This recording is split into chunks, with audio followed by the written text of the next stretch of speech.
താമരശ്ശേരി ചുങ്കത്തെ സ്വകാര്യ മത്സ്യമാർക്കറ്റിൽ കൊട്ടേഷൻ സംഘത്തിന്റെ അഴിഞ്ഞാട്ടം. ലഹരി ഉപയോഗിച്ചെത്തിയ സംഘം മാർക്കറ്റിൽ ഭീകരാന്തരീക്ഷം സൃഷ്ടിച്ചു.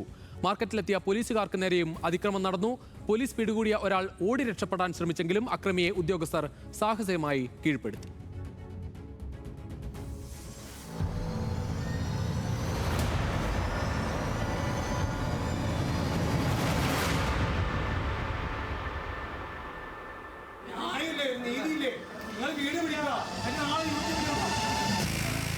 താമരശ്ശേരി ചുങ്കത്തുള്ള സ്വകാര്യ മത്സ്യമാർക്കറ്റ് ഉടമയായ ഷബീറും സുഹൃത്തായ ലത്തീഫും തമ്മിലുള്ള സാമ്പത്തിക തർക്കത്തെ തുടർന്ന് ഒരു സംഘം ഷബീറിന്റെ മാർക്കറ്റിലേക്കുള്ള വഴിയിൽ ഹിറ്റാച്ചി ഉപയോഗിച്ച് കുഴിയെടുത്തു.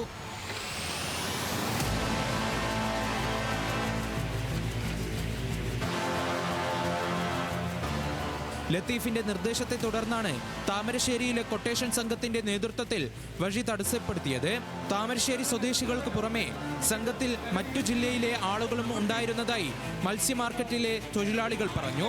ഇന്നലെ രാത്രി ഒരു 9:30 മണിക്ക് ഇവിടെ കുറച്ച് ആളുകൾ 10-30 ആളുകൾ വന്ന് ഇവിടെ ഇറ്റാച്ചി കൊണ്ടുവന്ന് കാന കയറി ഇവിടെ മാർക്കറ്റിലേക്ക് ആരും കയറണ്ടെന്നുള്ള ഇതിൽ ബ്ലോക്കാക്കുകയൊക്കെ ചെയ്ത് മാർക്കറ്റിലെ വഴിയിൽ കുഴിയെടുത്ത ശേഷം മടങ്ങിപ്പോയ സംഘം രാത്രി വീണ്ടും ലഹരി ഉപയോഗിച്ച് മാർക്കറ്റിനുള്ളിൽ കയറി പരിഭ്രാന്തി സൃഷ്ടിച്ചു.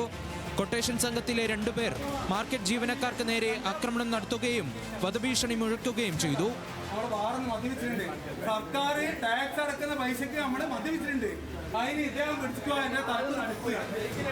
മാർക്കറ്റ് ജീവനക്കാരൻ പോലീസിന് വിവരം അറിയിച്ചു.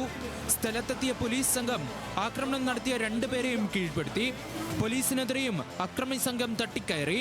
കൊട്ടേഷൻ സംഘം രാത്രി എത്തിയത് ഒരു ഗൂഡ്സ് ഓട്ടോയിലാണ്. എന്നാൽ ഓട്ടോ പെട്ടെന്ന് തന്നെ മറ്റൊരാൾ സംഘർഷ സ്ഥലത്ത് നിന്ന് മാറ്റി. ഓട്ടോയിൽ മാരകായുധങ്ങളാണ് ഉണ്ടായിരുന്നതെന്ന് നാട്ടുകാർ പോലീസിനെ അറിയിച്ചു. JCB എത്തിങ്ങാണ്ട് ഇവിടെ മീൻ കയറുന്നതിന് വഴി തടസ്സപ്പെടുത്തി കാന കീറുന്നവ കണ്ട് ശ്രദ്ധയപ്പെട്ടപ്പോൾ അവരോട് ചോദിച്ചു നോക്കിയപ്പോൾ സാമ്പത്തിക ഇടപാട് എന്തോ പ്രശ്നമുണ്ടെന്ന് പറഞ്ഞ്. അപ്പോൾ ഞങ്ങൾ തൊഴിൽ നിഷേധിക്കാൻ വേണ്ടി ഇത് ചെയ്യുകയാണെന്ന് ചോദിച്ചപ്പോൾ അതൊന്നുമില്ല, ഞങ്ങൾ തൊഴിൽ നഷ്ടപ്പെടില്ല, ഞങ്ങളെ പ്രശ്നങ്ങളൊക്കെ ഞങ്ങൾ തീർക്കുമെന്ന് പറഞ്ഞ് പറയേ ഓല ഒരു കുടിസുമായിട്ടാണ് വന്ന. ഒരു കുടിസുണ്ട് ഓല കയ്യിൽ. കുടിസ് ഇവിടെ ഇറ്റാച്ചിൻ്റെ അടുത്തിട്ടീനു. ആ കുടിസിൽ എന്തെല്ലാം മാരക ആയുധങ്ങളൊക്കെ ഉണ്ട്. ആയുധം എടുത്തിട്ട് അരയിൽ വെച്ചിട്ടാണ്. അപ്പോൾ ഞാൻ എൻ്റെ പ്രാണരക്ഷാർത്ഥം ഞാൻ വേഗം പോലീസിനെ വിളിച്ച്. കണ്ണൂർ സ്വദേശിയായ ദിജിൽ ഡേവിഡ്, മേക്കാവ് സ്വദേശിയായ ആൽബി ബേബി എന്നിവരെ ബലപ്രയോഗത്തിലൂടെ പോലീസ് സ്റ്റേഷനിലേക്ക് കൊണ്ടുപോയി. സ്റ്റേഷനിൽ നിന്ന് ഒരാൾ ഓടി രക്ഷപ്പെടാൻ ശ്രമിച്ചെങ്കിലും പോലീസ് അക്രമിയെ സാഹസികമായി കീഴ്പ്പെടുത്തി. വൈദ്യപരിശോധനയ്ക്ക് ആശുപത്രിയിൽ എത്തിച്ച സംഘം പോലീസിന് നേരെ വീണ്ടും അതിക്രമത്തിന് ശ്രമിച്ചു. പിടിയിലായ 2 പേരും നിരവധി ക്രിമിനൽ കേസുകളിലെ പ്രതികളാണെന്ന് പോലീസ് അറിയിച്ചു.